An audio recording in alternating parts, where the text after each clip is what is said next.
जय हिंद दोस्तों। हमारे देश में कोरोना वायरस का कहर बढ़ता ही जा रहा है। रोजाना हमारे देश में 3 लाख से ज्यादा केस निकल रहे हैं और 2000 से ज्यादा लोगों की रोजाना मौत हो रही है।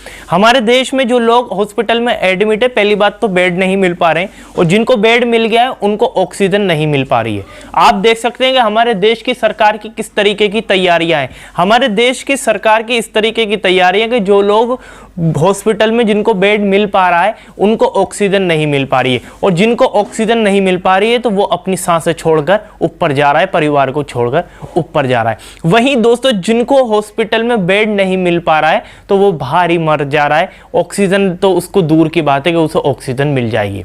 अब दोस्तों कहीं कहीं वीडियो ऐसी निकल कर आ रही है, किसी हिंदू परिवार में अगर किसी की कोरोना से मौत हो रही है तो उसके परिजन उसको अंतिम संस्कार तक नहीं पहुंचा रहे हैं, ऐसे ही छोड़ दे रहे हैं। और वीडियो ऐसे निकल कर आ रही है कि अगर किसी को पता चलता है कि वहां के हिंदू परिवार में मौत हुई है और वहां पर उसके परिजन अंतिम संस्कार नहीं कर रहे हैं तो मुसलमान लोगों को पता चलता है तो उसको अंतिम संस्कार उसका कराया जा रहा है, मुसलमान लोग उसका अंतिम संस्कार कर रहे हैं। ऐसी वीडियो और फोटो कई जगह से निकल कर आई है। तो ऐसा ही मामला एक बिहार से निकल कर आया है दोस्तों। बिहार से एक ऐसा ही मामला मैं आपको बता दूं निकल कर आया है, और बिहार में एक जगह है गया, वहां का एक मामला है। उस एक औरत है जिसका नाम है दोस्तों फिरवती देवी, जो 58 साल की हैं, जिनका पता चला कि मतलब परिजनों को लगा कि इनकी मौत कोरोना से हुई है, पर ऐसा नहीं था। उनकी रिपोर्ट जो आई वो नेगेटिव आई, और दोस्तों वो डर के मारे उनके परिजन उनका अंतिम संस्कार नहीं किया।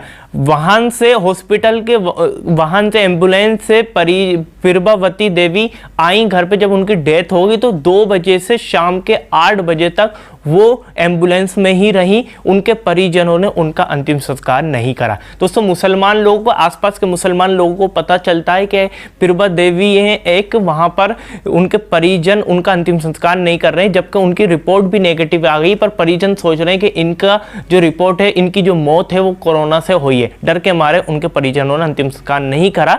मतलब इंसानियत एक शर्मसार हुई, पर कुछ लोगों ने, मुसलमानों ने इंसानियत को बचाने की भी कोशिश करी। जब 8 बजे के बाद मुसलमानों को पता चला तो उन्होंने अंतिम संस्कार करा। बांस डंडों से वो आरती वगैरह जैसे बनाते हैं, पूरा रीति रिवाज से उनका अंतिम संस्कार किया गया। दोस्तों सबसे पहले तो बात ये उठती है कि इतना डरने की क्या बात है। अगर किसी को कोरोना से भी किसी को मौत हो रही है तो इतने डरने की क्या बात है। मरना तो एक ही बार है, मौत का मजा तो सबको चखना है, मौत तो सबको ही आनी है, तो इतना डरने की क्या बात है। अगर किसी को कोरोना भी है तो वो सारी चीजें पहनकर, मास्क पहनकर, फेस शील्ड पहनकर, अपने आप को सेफ कर कर उसका अंतिम संस्कार कर सकता है, मुंह ढककर कर सकता है, जिससे कोरोना का कोई भी वायरस उसके जिस्म में ना जाए। पर ऐसे किसी की डेड बॉडी को ऐसे छोड़ देना बहुत ही गलत बात है। अगर ऐसे लोग नहीं करेंगे तो डेड बॉडी बहुत देर तक के बाद वो सड़ जाएगी और उसमें बदबू आने लगी। उसके बाद और भी बीमारियां उस डेड बॉडी से हो सकती है। अब दोस्तों बात ये उठती है कि जो लोग आरएसएस के लोग, बीजेपी के लोग, जो लोग हमारे देश में ऐसे जो मुसलमानों से नफरत करते हैं, क्या इन चीज़ों को देखकर जो अंतिम संस्कार मुसलमान भाई कर रहे हैं, क्या अब भी वो मुसलमानों से नफरत करेंगे? क्या वो कहेंगे कि अगर मुसलमानों को इस देश से प्रॉब्लम है तो वो पाकिस्तान जा सकते हैं? अगर कोई मुसलमान इस देश में सवाल उठाएगा तो क्या उसको डायरेक्ट ये बोल दिया जाएगा कि ये पाकिस्तान है, ये तो पाकिस्तान के ही लोग हैं, तो सवाल यहाँ पर उठाएंगे? अगर इन्हें प्रॉब्लम है तो ये दूसरे देश यानी पाकिस्तान जा सकते हैं। आरएसएस की फोर्स कहां है? आरएसएस की फौज कहां है आजकल?